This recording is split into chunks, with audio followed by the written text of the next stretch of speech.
No, not here. Over there, someone reported us to the supervisor because they were running on the roof, heating the roofing felt, and the gas cylinder fell. It wasn't even connected. Sometimes they walked around without a helmet because, they think they won't fall. Of course, they walked on those beams. They should have laid out some paths, but you know how it is. They run around to get it done quickly, and one of them slipped, got his leg stuck, and just fell into the apartment below. Not all the way, but his leg went through. The costs were about... Hi, this is Magda from the wnetrzazewnetrza channel. In the last episode, I showed you a beautiful apartment in the attic, which wasn't so much renovated as it was basically built on top of the tenement house, because the roof had to be raised, the walls had to be raised to create a proper living space. How did this come about? What challenges had to be faced? What obstacles did they have to overcome? The owners will tell you best about this, Ola and Mateusz.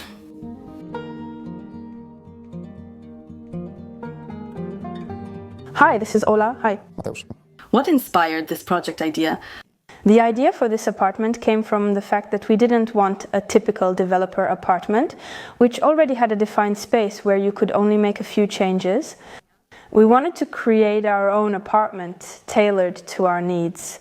So we were looking either for a place to renovate or an attic, preferably in an old tenement house, because we really liked that atmosphere. How did it start? How did you find this space? It wasn't easy for us to find this place because spaces like this aren't easily available on listing websites. We had to look a bit by word of mouth, but also all the places we viewed didn't meet our expectations. That's why when we saw this apartment, it seemed perfect to us. Not only because of its proximity to the city center, but also because it's close to 3 parks. When we finally found this apartment, it also turned out that its legal situation was quite simple, because it already had a separate land and mortgage register, which made buying it much easier. Usually, you need the consent of the entire community, meaning all the co-owners of the tenement house, to purchase such an attic. How did the whole process go? The whole reconstruction process actually started with obtaining all the necessary permits and approvals. And here we're talking about the conservator, the building permit, and the zoning conditions. And that actually defines how this space can look both on the outside and on the inside. By the outside, I mean the number of windows, the actual layout of the walls and the heights. And what's inside we define during the actual renovation. And in theory, such permits should take a few months, but in practice they take a few years and are very, very labor intensive.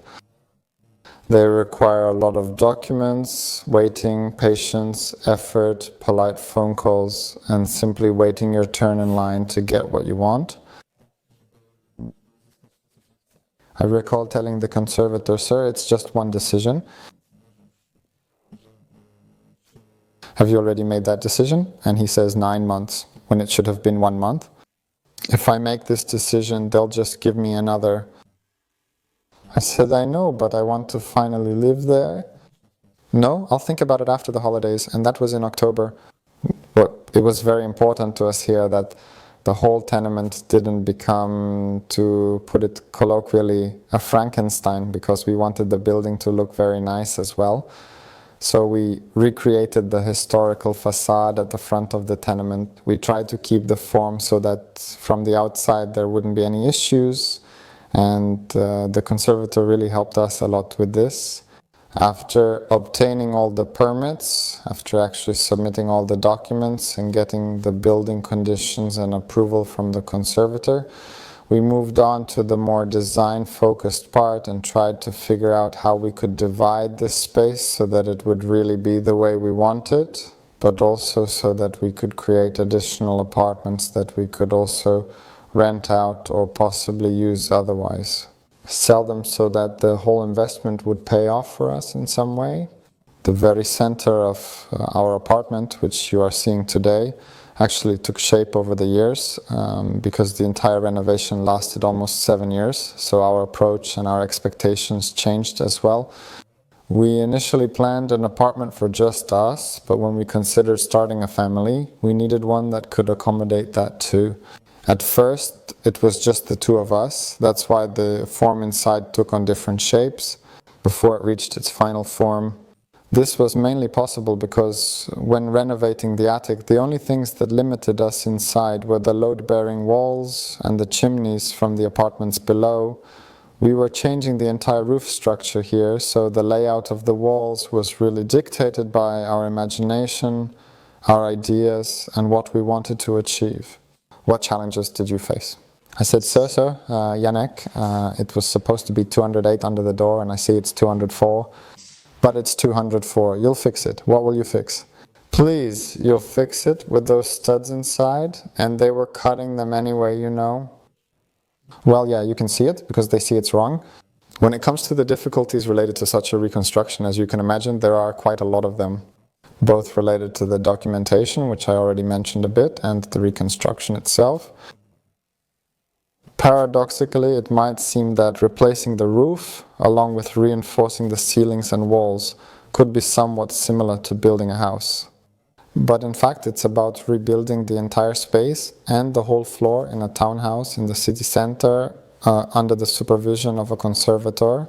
That's why it creates a lot of different logistical difficulties, like how to bring all these materials to the city center, how to transport them to the 5th floor, and how to do it without damaging anything here, because in reality everything is historic, so we can't touch it. How to make this space come to life without making a big intervention in the entire structure, the whole building. Also how to bring life to those living below us. The difficulties related to documentation are actually quite simple because they happen before we actually start construction. And here it's just a lot of phone calls, a lot of hassle, to put it colloquially, asking questions, sending documents and waiting. However, when it comes to the construction itself, the first difficulties, as I mentioned before, were logistical, meaning how to first remove the old roof that was here before, which was leaking badly. How to safely take it down from the 5th floor, and then how to build the entire new roof structure on top of that, seal it, and create everything from scratch. How to also deal with problems like the fact that tenement houses are usually not even, and that's something which seems simple on paper. In reality, after taking measurements, it turns out not to be rectangular, but rounded or square. And it just doesn't fit. You have to adjust everything to what is already here. That's why the contractor spent the most time here to get through this stage. First, cutting through one half of the roof and building up that side, and then gradually adding the other side. There were some problems here. In such critical moments, it's always a bit like out of the frying pan into the fire. It can literally start raining at the worst possible time, and that creates even more problems. That chimney, I think the middle one, fell at some point and got stuck. When it comes to the construction itself, the hardest part was definitely reinforcing the ceilings and building the roof. But besides reinforcing the ceilings and building the roof, another aspect is bringing utilities into such a space. A tenement house that already has a certain shape and has its water, electricity and gas connections assigned is not really ready for another 4 apartments on the top floor. That's why a lot of things simply have to be run from scratch from the ground floor, which involves new risers, then distributing it to the apartments and getting approvals from the electricity supplier, distribution company and gas company. There are more permits here as well. In fact, every connection has its own documentation and requires a lot of work. Another problem is that these utilities literally have to run under the floors somewhere, and they also have to fit into these reinforced ceilings. So it's not that simple to just lay them out and build a floor and space on top of that, because we already need to know exactly what we want to have and where. And we're still at the stage of open, so to speak, spaces, and we're aiming down to the centimeter where the permanent walls will be, where the bathrooms will be, where the kitchen will be. All of this has to match up later because it's very hard to move any utilities that are already under the floor, that are in a layer we'd have to dig into. It's not just chipping off a piece, it's removing the entire oriented strand board and getting access to those utilities. That's why it also causes additional problems.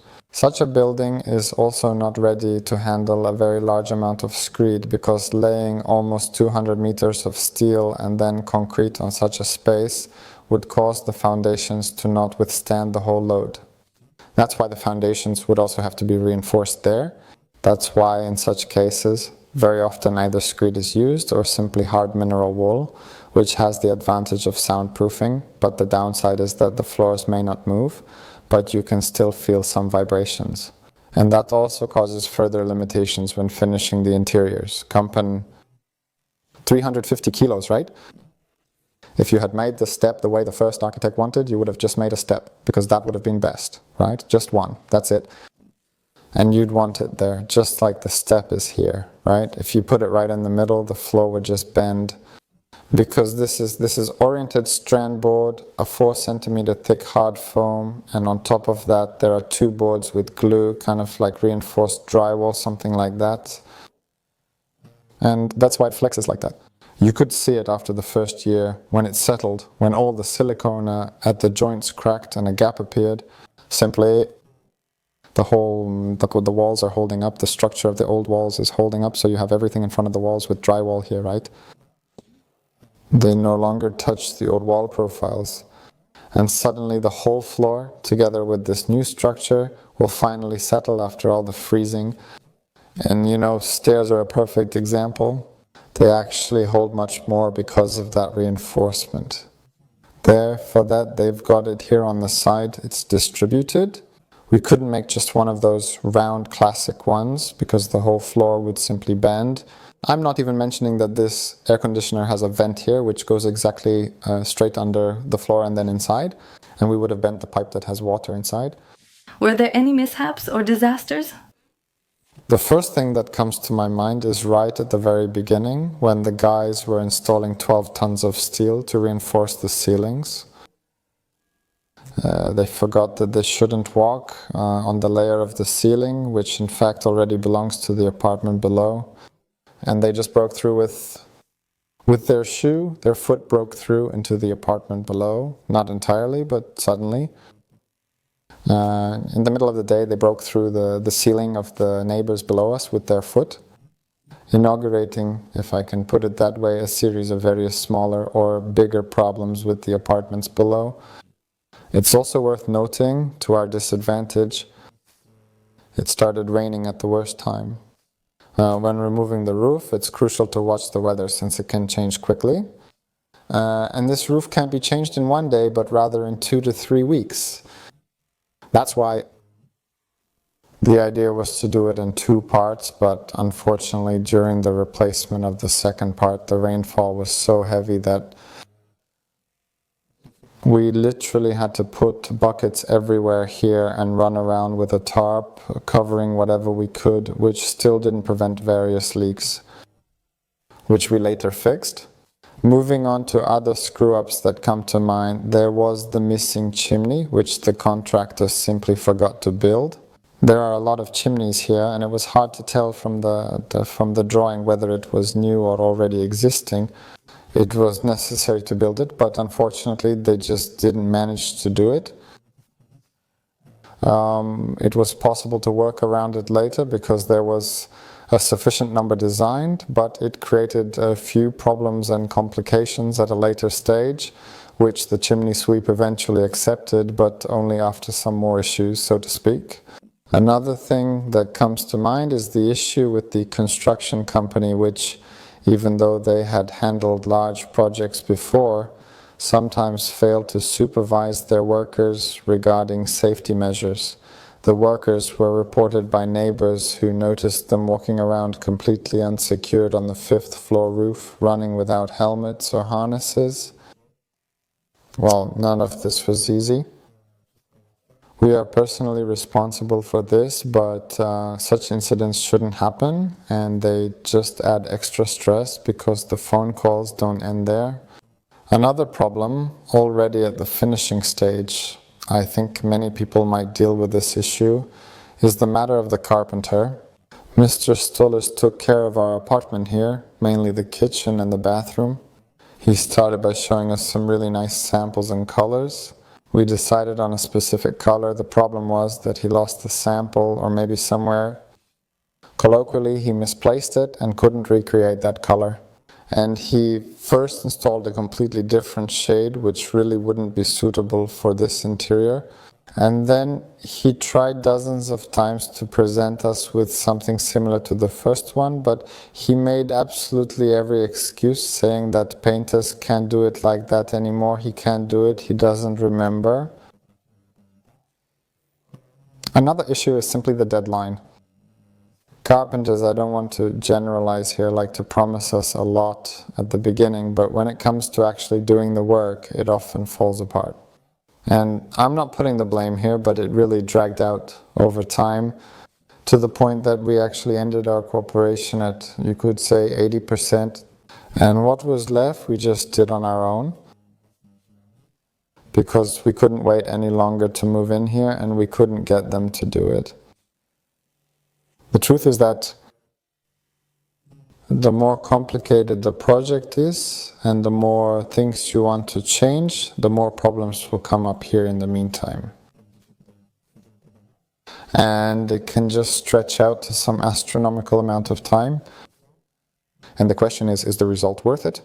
One thing that definitely needs to be mentioned is that getting all these permits, besides the conservator and just the city office and architecture department, also involves the fire department.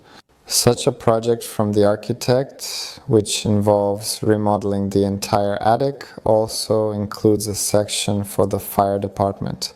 And the fire department specifies what changes they would like to introduce here so that the attic is safe, so that, to put it simply, it isn't like a matchstick warehouse that could easily catch fire. During the remodeling of such an attic like the one we have here, our fire department, to put it simply, treated us like a new apartment building. That means they expected us to adapt not only the attic, but the entire tenement building from top to bottom, from the top floor all the way down, as if we had built the whole building from scratch. That's why with such a renovation you also have to be prepared for the fact that you'll need to install an appropriate ventilation system, meaning a smoke extraction system in the stairwell.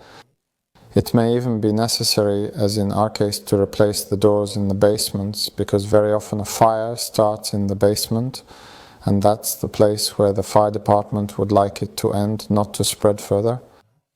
We also have a full evacuation plan, which assumes a main power switch, which had to be installed separately in the building, on the main line coming into the building, with a breaker that opens the doors and then turns on all the emergency lighting, sound signals, certifications for the nearest street hydrants, an access road for the fire department, what the distance is, and the entire plan for developing the evacuation plan and the plan for extinguishing the whole building.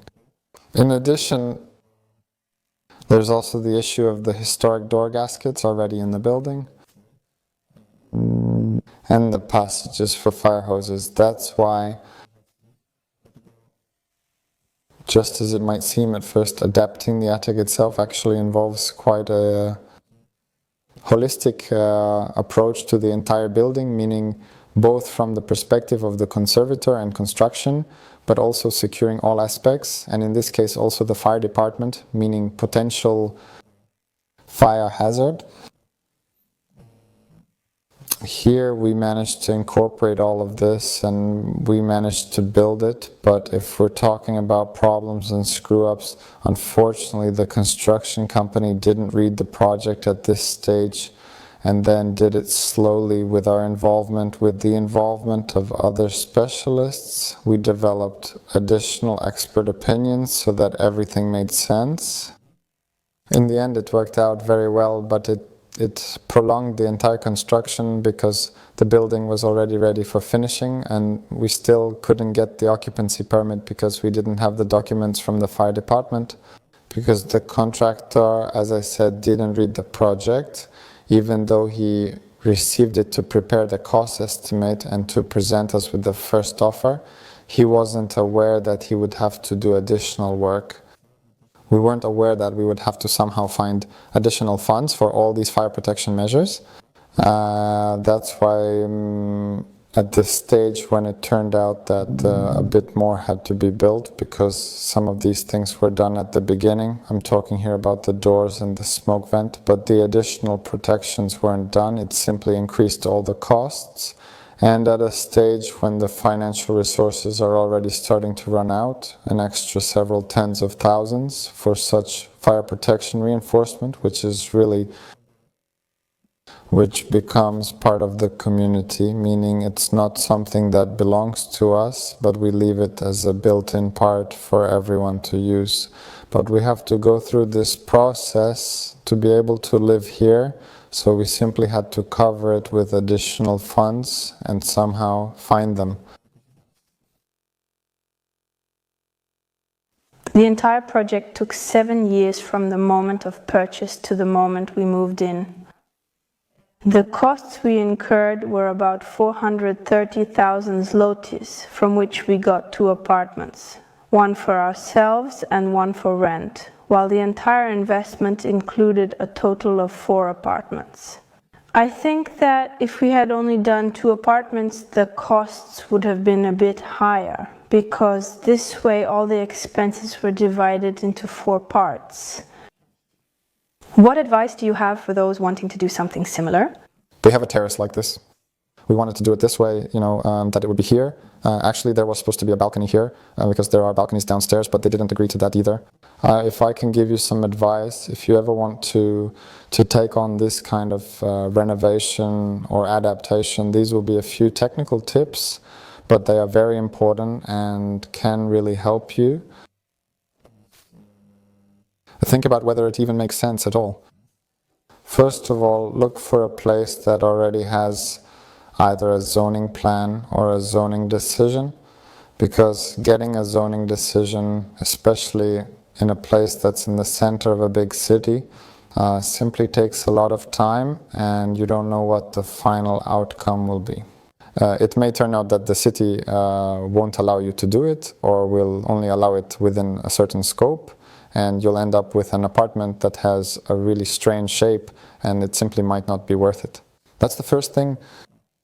You definitely need to be patient, because what you find on the official websites or what they promise to do for you will only match the reality by a few %. The zoning decision should take 30 to 60 days, but ours took 13 months. The permit from the conservator should have taken a month, but it took 11, and so on and so on. The fire department delayed construction by 12 months. If this is an apartment you want to move into within 2 years or a year and a half, it will be very difficult to achieve. That's also because even if you don't want it, you'll be treated like a developer who's doing this for the first time and is simply without connections, without any help, without a team of people in the office, and you'll be standing in line and waiting and waiting. Is it worth it? I think it is worth it, but you definitely need to be patient. You just have to be very nice to the people you work with, try to understand their situation, because we're also adding a lot of stress and problems to the people who already live in this tenement, who were aware that there would be this renovation, but being aware and the reality are 2 different things. What they imagine and what you put them through can differ greatly, and it may be hard or unbearable for them, so you need a lot of patience to simply show it.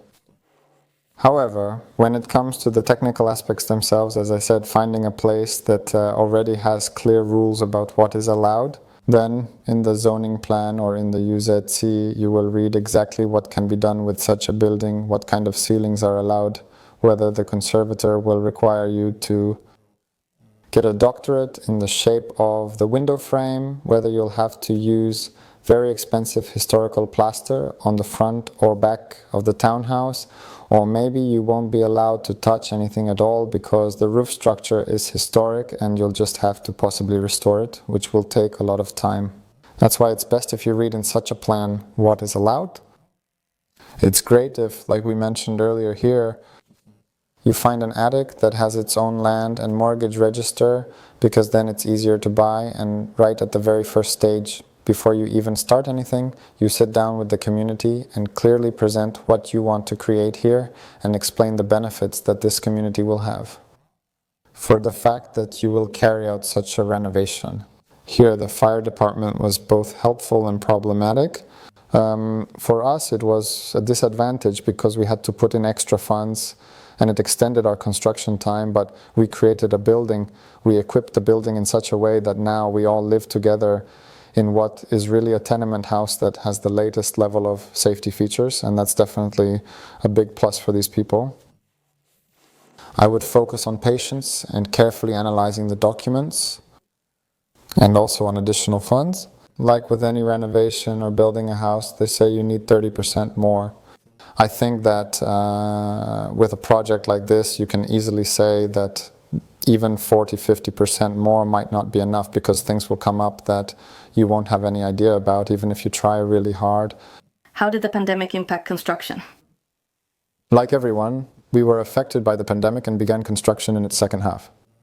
Maybe not with all the stores closed anymore, but still with restrictions, masks, and all the problems related to that. You couldn't even simply shake hands on the construction site. We had to stand far apart from the construction workers, so we couldn't have a normal conversation. Not all of this also happened during a time of huge cost increases, meaning steel prices went up a lot. All the building materials were skyrocketing at that time, and it was hard to predict how much we would really have to spend on either finishing or the construction part. While we managed to contract the construction part at a fixed price, so the responsibility and any potential losses were more on the contractor's side, the finishing part was entirely our responsibility. The second problem was availability. Some of you might have experienced this as well, that during that time you had to wait much longer for everything. I mean, if you normally wait 6 weeks for a door during the pandemic, for more specialized doors, like fire doors, which were needed here, you had to wait 12 weeks, and that delayed other things because, to put it simply, we couldn't secure these apartments enough to put any more valuable items inside. So the pandemic had a big impact on this, on the availability of workers, on the availability of materials, on prices, and on the overall execution of the project. All the offices for a long time, even after, were still operating in so-called pandemic mode. Some made it easier for themselves, some just made it harder. That means either the lines got longer or the pandemic mode simply required a huge amount of additional documents because the inspector couldn't come in person for the inspection, but had to have everything presented on his desk at the office, so there wouldn't be direct contact, but we still had to prove to him that we were doing everything legally. So it definitely made the whole reconstruction take even longer. It's also worth mentioning from our perspective that we don't have any friends who have done a project like this either. And we're not an isolated case here. Every townhouse has its own story, usually a very complicated one, and unfortunately, just like I thought at the beginning that buying an attic and renovating it would be simple, it's not.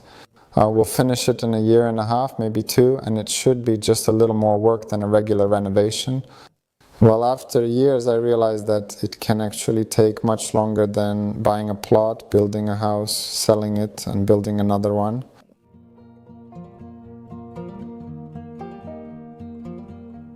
We hope you liked our apartment, and that our experiences will help you decide whether to take on this kind of investment.